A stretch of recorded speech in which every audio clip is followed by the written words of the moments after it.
तुम्ही पाहत आहात MCN न्यूज मराठी। वन कामगारांच्या हक्कांसाठी 2 दशकांहून अधिक काळ संघर्ष करणारे यवतमाळ येथील चतुर्थ श्रेणी वन कर्मचारी संघाचे जिल्हाध्यक्ष रमाशंकर राम मनोहर शुक्ला यांनी विष प्राशन करून आत्महत्या केल्याने वन कर्मचाऱ्यांमध्ये संतापाचे वातावरण निर्माण झाले आहे। 20 ऑगस्ट रोजी विष प्राशन केल्यानंतर त्यांच्यावर शासकीय रुग्णालयात उपचार सुरू होते, मात्र सोमवार 24 ऑगस्टच्या पहाटे 3:40 दरम्यान त्यांचा मृत्यू झाला। शुक्ला यांनी वन कामगारांना शासकीय सेवेत सामावून घेण्याच्या मागणीसाठी सातत्याने पत्रव्यवहार, धरणे आणि आंदोलने केली होती। आत्महत्येपूर्वी लिहिलेल्या कथित सुसाईड नोटमध्ये काही अधिकाऱ्यांची नावे नमूद असल्याचा दावा संघटनेने केला आहे। दरम्यान शुक्ला यांच्या वारसांना थकीत एरियर्स व इतर लाभ, कुटुंबातील एका पात्र व्यक्तीस अनुकंपा तत्वावर नोकरी आणि 3,339 पात्र वन कर्मचाऱ्यांना शासकीय सेवेत सामावून घेण्याची मागणी करण्यात आली। मागण्या मान्य होईपर्यंत मृतदेह ताब्यात न घेण्याचा पवित्रा घेत संघटनेचे पदाधिकारी व नातेवाईकांनी जिल्हाधिकाऱ्यांच्या दालनात मृतदेह ठेवून आंदोलन केलं। प्रशासनाकडून प्रमुख मागण्या मान्य, आंदोलनाची तीव्रता वाढल्यानंतर प्रशासनाने वनमजूर संघटनेच्या प्रमुख मागण्या मान्य केल्याची माहिती समोर आली। त्यामुळे आंदोलनाला यश मिळाले असून पुढील प्रशासकीय कार्यवाहीकडे वन कर्मचाऱ्यांचे लक्ष लागले आहे। MCN न्यूज मराठीकरिता विशाल मासुरकर, यवतमाळ। रमाशंकर राममनोहर शुक्ला, राहणार पुसद, आणि मी पलक विजय पाठक त्यांची सुकन्या, राहणार नांदेड।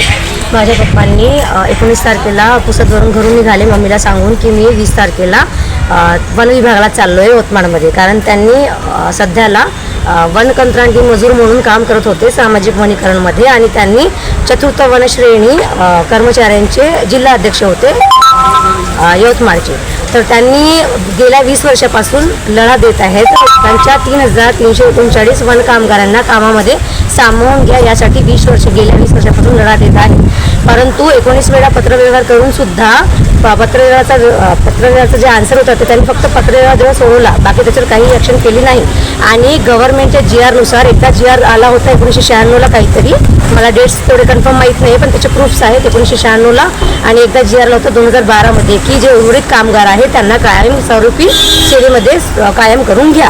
परंतु जे मधातले काही अधिकारी लोक होते त्यांनी काय कारणास्तव मला माहीत नाही, त्यांना मधात बहुतेक पैसा खायला भेटत नव्हता, या कारणास्तव त्यांनी यांची काही जी माहिती होती ते वरच्या हेड ऑफिसला, नागपूरच्या हेड ऑफिसला पाठवली नाही आहे। त्याच्यामुळे हे बिचारे 20 वर्षापासून डेली वेजेसवर काम करत होते सामाजिक वनीकरणामध्ये, पण गेल्या 15 महिन्यापासून यांच्या हाताला त्यांनी कामही देणं बंद केलं।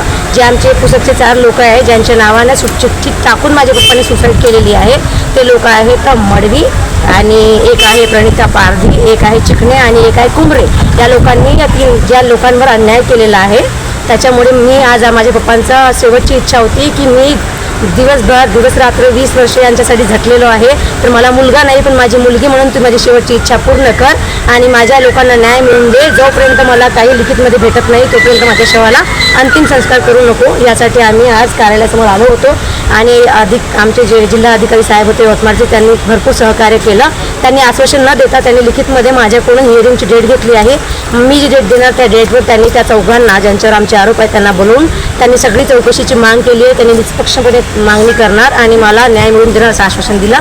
तरी मी अपेक्षा करते की सर माझ्यासोबत उभे राहतील आणि माझ्या मृतक पप्पाला आणि त्या कामगारांना न्याय मिळवून देतील। धन्यवाद।